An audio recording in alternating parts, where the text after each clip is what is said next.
Selamat datang di video panduan pengisian lampiran penghitungan biaya pinjaman yang dapat dibebankan untuk keperluan penghitungan PPh menggunakan Cortex. Saat ini, Cortex tersedia dalam dua bahasa Inggris dan bahasa Indonesia.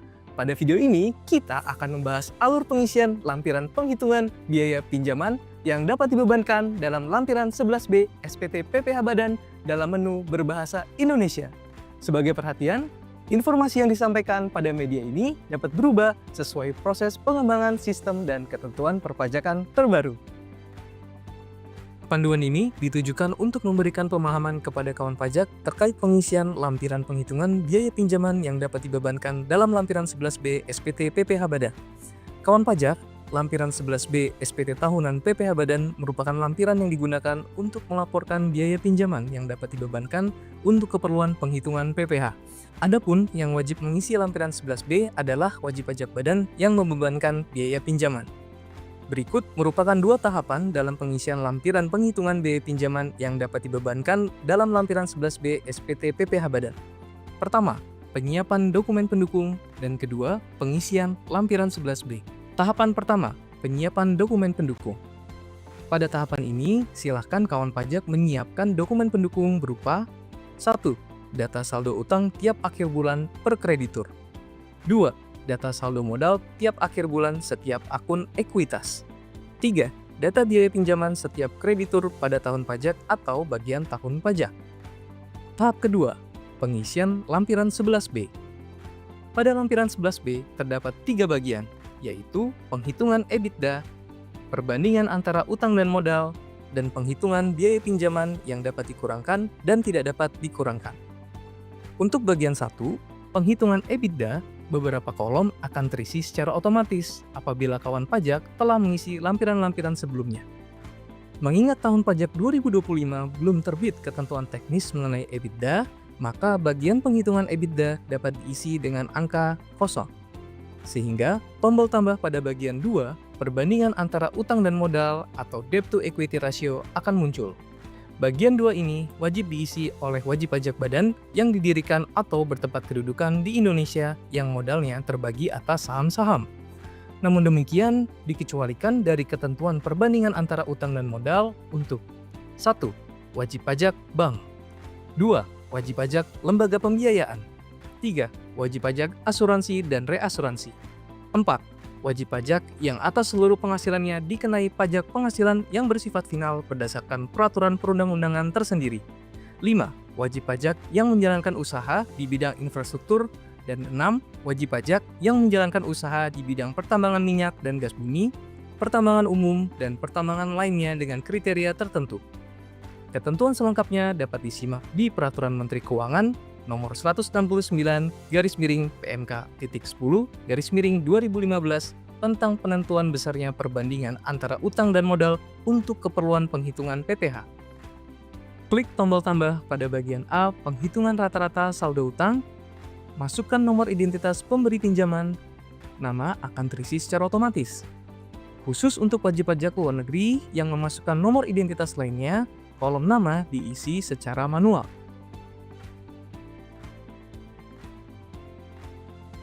Kolom hubungan dapat dipilih afiliasi atau independen.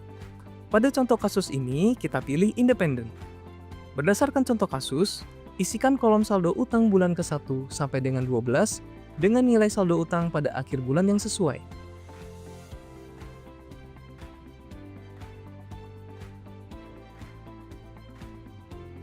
Kolom rata-rata akan terisi secara otomatis.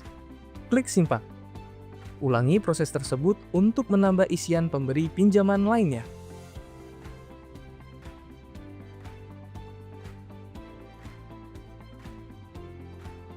Selanjutnya, klik tombol tambah pada bagian B, penghitungan saldo rata-rata modal. Rincian modal dapat diisi dengan jenis ekuitas dan pinjaman tanpa bunga dari pihak yang memiliki hubungan istimewa yang sesuai.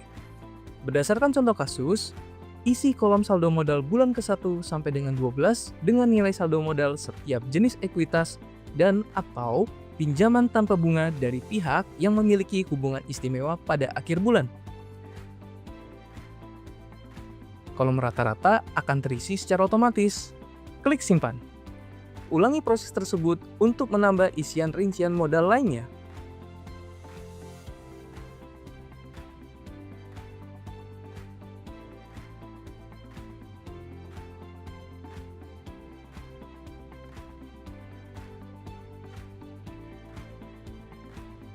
Bagian C, penghitungan besarnya perbandingan antara utang dan modal atau debt to equity ratio akan terisi secara otomatis. Dalam contoh kasus akan terisi 1:0,2 atau dapat dibaca sebagai berikut. 5 bagian untuk utang dan 1 bagian untuk modal atau 5:1.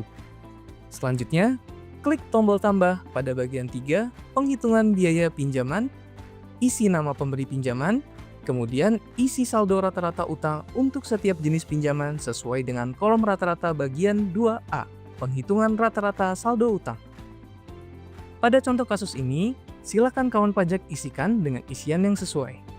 Selanjutnya, isi biaya pinjaman yang ditanggung oleh wajib pajak untuk setiap jenis pinjaman. Kemudian, tentukan besarnya biaya pinjaman yang dapat diperhitungkan dengan formula koefisien dikali biaya pinjaman. Dalam contoh kasus, besarnya perbandingan antara utang dan modal adalah 5:1. Sedangkan besarnya perbandingan yang diperkenankan adalah 4:1. Sehingga penghitungan biaya pinjaman yang dapat diperhitungkan dalam menghitung penghasilan kena pajak berdasarkan Peraturan Menteri Keuangan adalah sebesar 4:5 dikalikan biaya pinjaman dari masing-masing utang. Isi biaya pinjaman yang dapat diperhitungkan sesuai dengan biaya yang telah dihitung. Biaya pinjaman yang tidak dapat diperhitungkan akan terisi secara otomatis. Klik simpan.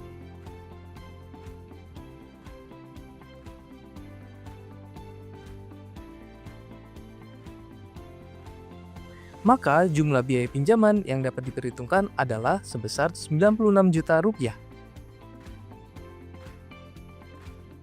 Terdapat pertanyaan, apakah Anda mempunyai utang swasta luar negeri?